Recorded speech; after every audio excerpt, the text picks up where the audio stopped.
Painted, Painless Learning.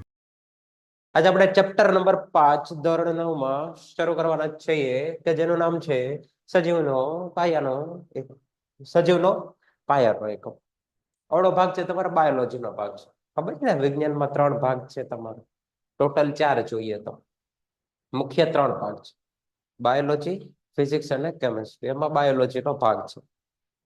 શરૂ કરીએ કોઈ પણ જાતનો સમય બરબાદ કર્યા વગર. સજીવનો પાયાનો એકમ. પાયાનો એટલે કે જે પાયો કે આપણે બિલ્ડિંગ બનાવતા હોય તેમાં પાયામાં જેની જરૂર પડે, પાયો હોય તો બિલ્ડિંગ ઊભી રહી શકે. આમ સજીવમાં તે એક એવો એકમ છે કે જે પાયાનું કામ કરે. એ છે આપણા કોષ. શું છે પાયાનો એકમ? કોણ છે? કોષ. જો કોષ હશે તો આપણું શરીર ઊભું રહેશે, નકર નહીં ઊભું રહે. કોષમાંથી પેશી ને અંગ ને એવું બધું બને, પણ કોષ છે એ જરૂરી છે. શરૂ કરીએ. વેઇટ સ્કીપ નહીં કરતા. તમારા ફાયદાની વાત છે. ધોરણ 10 ની અંદર આવ્યા છો, બોર્ડની પરીક્ષા આપવાની છે, જોરદાર રિઝલ્ટ લાવવું છે, તો પેન્ટેડ એપ્લિકેશન ડાઉનલોડ કરો અને ચેમ્પિયન બેચ લોન્ચ થઈ ગઈ છે. ચેમ્પિયન વિદ્યાર્થી સાથે ભળી જાઓ. આ લાઈવ લેક્ચરની અંદર ગણિત, વિજ્ઞાન, સમાજ, ઇંગ્લિશ, ગુજરાતી બધુંય ભણાવીએ છીએ. અનમ્યુટ કરીને ઘરેથી બોલીને ડાઉટ પૂછી શકો અમારા લાઈવ લેક્ચરમાં. અને તમારે ટ્રાય કરવી છે, ખાલી 300 રૂપિયા આપીને મહિનો દિવસ ટ્રાય કરો ને પછી મજા આવે તો આગળ જોડાવો. તમે એમ કહો સાહેબ તમારું રિઝલ્ટ આ છે, મારી પાછળ રિઝલ્ટના ફોટા જોઈ લો અમારા ટોપર્સ, અને તમે ચેમ્પિયન બનવા માંગતા હો, ચેમ્પિયન બેચ સાથે જોડાઓ. Good bye. સૌથી પહેલા તમને પ્રસ્તાવના આપી છે રોબર્ટ હુકની. રોબર્ટ હુકની કે ભાઈ સૌથી પહેલા કોષ જોયો કોઈએ? કોણે જોયો હતો? રોબર્ટ હુક નામના વૈજ્ઞાનિકે. આને જે કોષ જોયો ને આવો દેખાણો. હું ફોટો લઈ આવ્યો છું તમારી હાટો કે આવા એને કોષો દેખાણા. શેના કોષ એને જોયા હતા સૌથી પહેલા? બુચમાંથી. બુચમાંથી વનસ્પતિનો ભાગ છે. વનસ્પતિનું નામ છે બુચ નામની વનસ્પતિ, કે જેમાંથી એને આ કોષો છે એ જોયા. અને આ કોષો જે જોયા એ કેવા હતા? મૃત કોષો હતા. આ યાદ રાખજો કે રોબર્ટ હુકે સૌથી પહેલા જે કોષ જોયા ને કેવા હતા? મૃત કોષો હતા. જીવંત કોષ નતા, મરી ગયેલા છે. એકદમ ખાલી, અંદર કઈ અંગિકા કે એવું કઈ નથી, ખાલી. એને આવી ખાના ખાના વાળી રચનાઓ જોવા મળે. નાની નાની નાની નાની નાની નાની ખાના ખાના ખાના ખાના ખાના ખાના વાળી વાળી વાળી વાળી વાળી વાળી વાળી રચના રચના રચના જોવા મળે. કેવી રચના હતી? ખાના વાળી રચના. એના માટે એક લેટિન શબ્દ છે સેલ. આવી ખાના વાળી રચના હોય ને, ઝીણી ઝીણી, 1 ખાનું, આ 2 ખાનું, 3 ખાના, 4 ખાના, એના માટે લેટિનમાં શબ્દ છે સેલ. સેલ એટલે નાનો એવો ઓરડો. આ ઝીણો અમથું રૂમ હોય ને એવું લાગે. એક એક ખાનું છે, નાનું નાનો રૂમ હોય એવું લાગે. એટલે એને નામ આપી દીધું કે આ તો નાના નાના ઓરડા જેવું જોવા મળે છે. એટલે એને આને શું કહી દીધું? સેલ કહી દીધું. ત્યારથી લઈને અત્યાર સુધી આપણે સેલ શબ્દ જ વાપરીએ, એમાં કઈ ફેરફાર કર્યો નથી. રોબર્ટ હુકનું પૂરું નામ, હા, લ્યુવન હક છે સર. હા, લ્યુવન હક. લ્યુવન હક, રોબર્ટ હુક. લ્યુવન હક છે અલગ છે, આનું નામ છે રોબર્ટ હુક જ છે. એન્ટોની લ્યુવન હક એ અલગ છે. આ રોબર્ટ હુક છે એ તે અલગ છે. લ્યુવન હક છે એ અલગ વૈજ્ઞાનિક હતા. એ આ નહીં, રોબર્ટ હુક છે એ અલગ. તો આપણે સેલનું ગુજરાતી કરી નાખ્યું કોષ. આપણે સેલનું ગુજરાતી કરી નાખ્યું કોષ. એટલે તમે હવે સેલની જગ્યાએ શું વાપરશો? કોષ શબ્દનો ઉપયોગ કરશો. અને કોષ છે એ જ શું છે? કાંઈ નથી. શું છે? સજીવનો પાયાનો એકમ. સજીવનો પાયાનો એકમ. એટલે કે કોષ હશે તો સજીવનું શરીર છે ઊભું રહી શકે, ન હોય તો ન ઊભું રહી શકે. અમુક સજીવો છે માત્ર એક જ કોષ ધરાવે, એનું આખું શરીર છે એક જ કોષનું બનેલું હોય. આપણામાં લાખો, અબજો, કરોડો કોષો છે. જો સજીવનું શરીર માત્ર એક જ કોષનું બનેલું હોય, માત્ર એક જ કોષનું બનેલું હોય, તો એ સજીવોને કેવા કીધા છે? એક કોષી. એક કોષ એટલે કે એક કોષ. અને સજીવ શરીર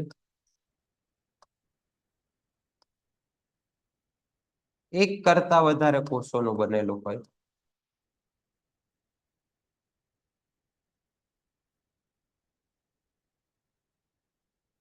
તો એવા સજીવોને બહુકોષી સજીવો કહેવાય. આપણે છે બહુકોષીમાં હોય. એક કોશીના તમને નામ ખબર હશે. ચાલો તો ઉદાહરણ આપો એક કોશી સજીવનું. કોમેન્ટમાં જણાવો. એક કોશી સજીવનું ઉદાહરણ તમને આવડતા હોય ઉદાહરણ લખો. કૂતરા બિલાડા ન લખતા. હા, અમીબા. કોની બા? Amoeba. Amoeba amoeba amoeba amoeba amoeba. એક અમીબા જ આવડે છે ભાઈ. પેરામેશિયમ, યસ. બે આવ્યા. બે જ આવડે છે ભાઈ. અમીબા ને પેરામેશિયમ બે જ આવડે છે. બીજા એક આવડે છે? અમીબા પેરામેશિયમ સિવાય? યીસ્ટ. અરે વાહ, વેરી ગુડ. યીસ્ટ, વાહ. બેક્ટેરિયા, વાહ. યીસ્ટ નામ નવું આવ્યું. વાહ વાહ વાહ, મજા આવી. યીસ્ટ છે એ ફૂગ છે. એ એક કોષી ફૂગ છે. હા, ફૂગ છે બધી, ફૂગ છે બધી, ફૂગ છે એક કોષી નથી. ફૂગમાં એક ખાલી યીસ્ટ છે એ જ બહુકોષી છે. બાકીની બધી ફૂગ છે, સોરી, યીસ્ટ છે તે એક કોષી છે. બાકીની બધી ફૂગ છે એ બહુકોષી. Yes, Chlamydomonas, very good. Chlamydomonas, very good, very good, very good. Chlamydomonas પણ એક કોષી છે. તો એક કોષીના ઉદાહરણ તમારી પાસે કેટલા બધા આવ્યા હે? કેટલા બધા? અમીબા ને પેરામેશિયમ જ નથી, બીજા ઘણા બધા છે. અમીબા પેરામેશિયમ તો ખરી જ. અમીબા પેરામેશિયમ, બેક્ટેરિયા, પછી ફૂગમાં કઈ આવી? યીસ્ટ ફૂગ આવી. પછી ક્લેમિડોમોનાસ આવી. ક્લેમિડોમોનાસ. પછી એક સજીવ છે યુગલીના. યુગલીના, યુગલીના પણ એક કોષી છે. Very good. જેણે જેણે ક્લેમિડોમોનાસ ને યીસ્ટ નું ઉદાહરણ આપ્યું છે એને ખબર છે અમીબા પેરામેશિયમ જ નથી, બીજા ઘણા બધા છે. Very good. આ બધા છે એક કોષી. ઘણા બધા, અગઢળક. ગણા નો ગણા એટલા છે એક કોષી તો. પણ મુખ્યત્વે આપણે ઉપયોગમાં લઈએ છીએ. આવડા છે ને એ રોબર્ટ હુક નું માઇક્રોસ્કોપ છે. એ જમાનામાં એ સૂક્ષ્મદર્શક યંત્ર આવું બનાવ્યું હતું એનું. આવું છે. આપણે જે અત્યારે વાપરીએ છીએ એ અલગ. આપણે જે વાપરીએ ને એ આધુનિક માઇક્રોસ્કોપ, સૂક્ષ્મદર્શક. હા, એ ભાઈ બનાવ્યો એ જમાનામાં. કે અહીંયા કોઈ પણ વસ્તુ મૂકી દે, અહીંયા એને છાલના કોષો મૂકી દીધા, બુચની છાલના કોષો અહીંયા મૂકી દીધા. અને અહીંથી જે પણ કઈ પ્રકાશ આવે છે અહીંયા પાણી ભરી રાખે, અહીંયા અગ્નિ કરે, અહીંયા આગ લાગેલી. ફાનસમાં કેવું હોય આગ, અને અહીંયા છે એ પાણી ભરેલું હોય. અને આમાંથી જોવે તો આ કોષો છે ને મોટા દેખાય. એ રીતના આખે આખું કામ કરતું હતું એનું માઇક્રોસ્કોપ. ઓકે, સિમ્પલ વાત છે. હવે તમને પહેલી એક પ્રવૃત્તિ આપી છે, ડુંગળીના કોષોનું હંગામી આસ્થાપન. હંગામી એટલે કામ પૂરતું. કામ પૂરું થઈ જાય એટલે ફેંકી દેવાનું, એને કહેવાય હંગામી. ટેમ્પરરી કહીએ ને આપણે, ટેમ્પરરી. ફર્સ્ટ માઇક્રોસ્કોપની એસોડી તેની કરે હતે. સો તેની કરે શોધ કોણે કરી હતી? ફર્સ્ટ માઇક્રોસ્કોપની શોધ કોણે કરી? કઈ તમારે એવું સિલેબસમાં આવતું નથી અને મને પણ એનો ખ્યાલ નથી. માઇક્રોસ્કોપની શોધ લગભગ છે ને સ્લાઇડન અને સ્વાન નામના વૈજ્ઞાનિક છે. 100%. સ્લાઇડન અને સ્વાન.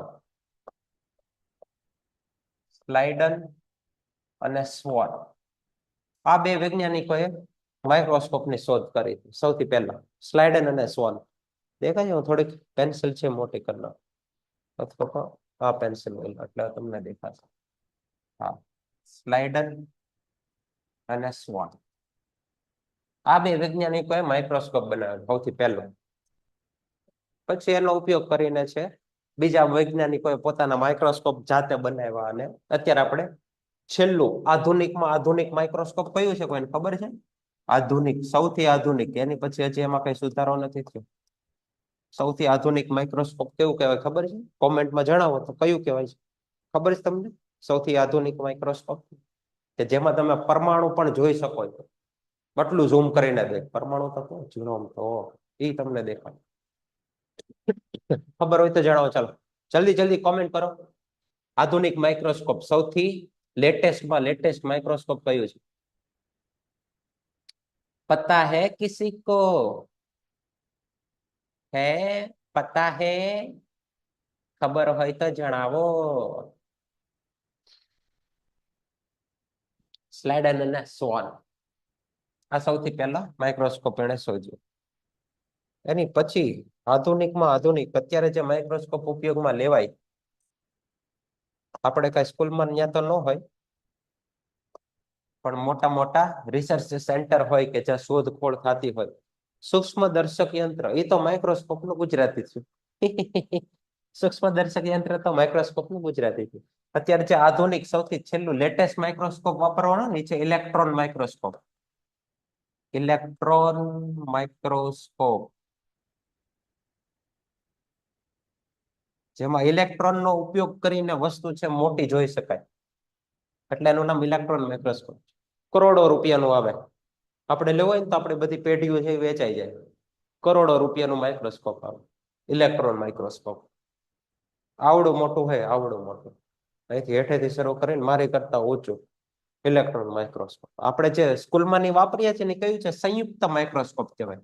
એનું નામ છે સંયુક્ત માઇક્રોસ્કોપ અથવા તો સંયુક્ત સૂક્ષ્મ દર્શક યંત્ર,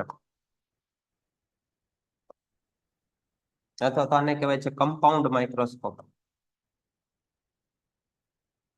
કમ્પાઉન્ડ માઇક્રોસ્કોપ, સંયુક્ત સૂક્ષ્મ. પણ છેલ્લે લેટેસ્ટ જે બનાવેલું છે ઇલેક્ટ્રોન માઇક્રોસ્કોપ. ઓકે, તો આપણે પાછા ડુંગળી ઉપર આવ્યા કે ડુંગળીની જે છાલ હોય એના કોષો તમારે જોવાના. હંગામે એટલે કીધું ટેમ્પરરી, કામ પૂરતું, એમને સાચવી નહીં રાખો, સાચવી ન રખાય એવું. હંગામી આસ્થાપન કરવાનું, એટલે સ્લાઇડ બનાવી જોઈ ફેંકી દીધી, એને હંગામી કહેવાય. તો એમાં તમારે અભિરંજક દ્રવ્ય એક આવશે, એનું નામ યાદ રાખવાનું છે કે સેફ્રેનિલ અભિરંજક દ્રવ્ય છે એ વાપરવાનો છે. કયો વાપરશો? સેફ્રેનિલ. સેફ્રેનિલ. એ સિવાયના બીજા અભિરંજક દ્રવ્યો છે, એનો હું તમને નામ લખાવી દઉં છું. અભિરંજક દ્રવ્યો. અભિરંજક નો અર્થ શું થાય? કોઈ પણ વસ્તુને રંગ આપે એને અભિરંજક કહેવાય, અને રંગ આપવાની જે ક્રિયા થાય એને અભિરંજન કહેવાય.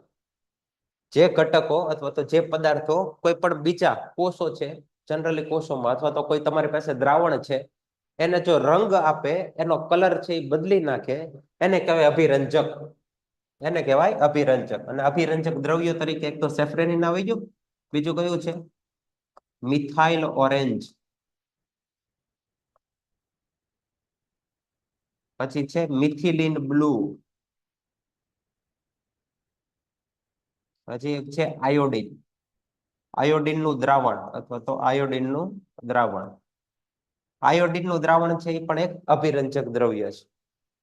ઓકે, આ અભિરંજક દ્રવ્યો છે. તો તમે ડુંગળીના છાલના કોષો જુઓ તો તમને માઇક્રોસ્કોપમાં કંઈક આવા દેખાય. કેવાય લગભગ ષટકોણ આકારના છે. આ આખે આખો એક કોષ છે. અહીંથી શરૂ કરે, અચ્છા અહીંયા નહીં દેખાય, બ્લેક બ્લેક.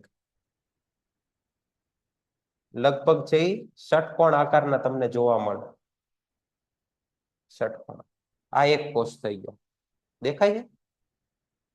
હા દેખાય છે, દેખાય છે. આવા તમને ડુંગળીના કોષો છે એ જોવા મળે.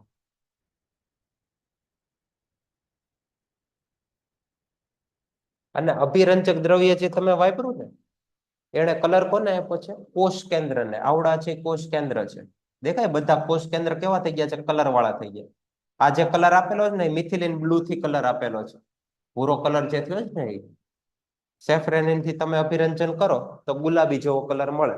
ગુલાબી કે કેસરી જેવો, આછો કેસરી, આછો ગુલાબી કલર તમને કલર છે એ મળે. તો ડુંગળીના કોષો છે કઈક આવા દેખાય છે. આમાં તમારે નામ લખવું હોય તો નામ લખી નાખો કે કોણ વસ્તુ કઈ છે.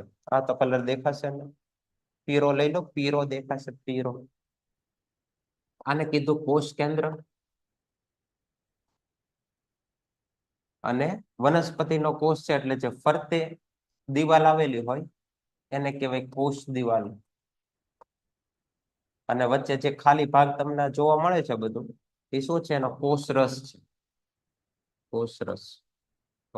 આવા કોષો તમને કઈક જોવા મળે માઇક્રોસ્કોપમાં. અને આવડા જે કોષો આણપા છે ને, આ છે ગાલના કોષો. આપણા ગાલના કોષો.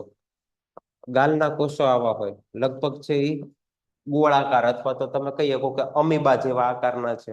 થોડાક થોડાક ગોળાકાર. અમીબાનો જો કે આકાર ફિક્સ ન હોય, પણ આવા ગોળાકાર છે એ જોવા પડે. ગાલના કોષો કયા છે? ગાલના કોષો. ગાલના કોષો સાહેબ લેવાના ક્યાંથી? અહીંથી લેવાના નહીં લેવાના. અહીંથી જો તો મારી જીવનને દાઢી આવે. મારી જવાના અહીંથી ગાલના કોષો લીધો તો દાઢી આવે. ગાલના કોષો અંદરના ગાલના લેવાના. એના માટે એક સાધન આવે જેને કહેવાય સ્પેચ્યુલા. એ સાધન છે અંદરના ભાગમાં તમારે ફેરવવાનો, ગાલની અંદરના ભાગમાં ફેરવવાનો, એટલે ગાલના કોષો જે ઉપરના સ્તરના હોય એ બધા ખરીને એની સપાટી ઉપર આવી જાય. પછી એવડો ભાગ છે તમારે સ્લાઇડ ઉપર છે એ ફેરવી નાખવાનો, એટલે બધા ગાલના કોષો છે તમારી સ્લાઇડ ઉપર આવી જાય. સ્લાઇડ એટલે આ કેમ નથી હાલતું? હા, અચ્છા, અહીંયા નહીં હાલે.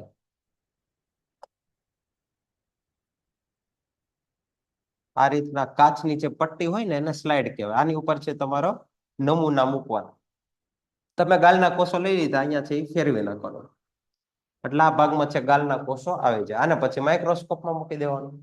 અભિરંજક દ્રવ્ય કોઈ પણ વાપરવો એ વાપરી શકાય, એ નાખી દેવાનું, એટલે આ કોષ છે એ બધા કલર વાળા દેખાય. આ જે વચ્ચે છે એનું કોષ કેન્દ્ર છે, ગાલના કોષોનું કોષ કેન્દ્ર છે. એ કોષ કેન્દ્ર જો થોડુંક વધારે ઘાટું બની ગયું બીજાની સાપેક્ષે, કોષ કેન્દ્ર છે ઘાટું દેખાય. તો ગાલના કોષો છે આ રીતના દેખાય. હવે તમને આ ગાલના કોષો, આ વગર ગાલના કોષો એટલે કે ડુંગળીના કોષો. બરોબર. ડુંગળીના કોષોની ક્યારેક આકૃતિ પૂછે તમારે રીતના દોરી શકો. Painted Painless Learning.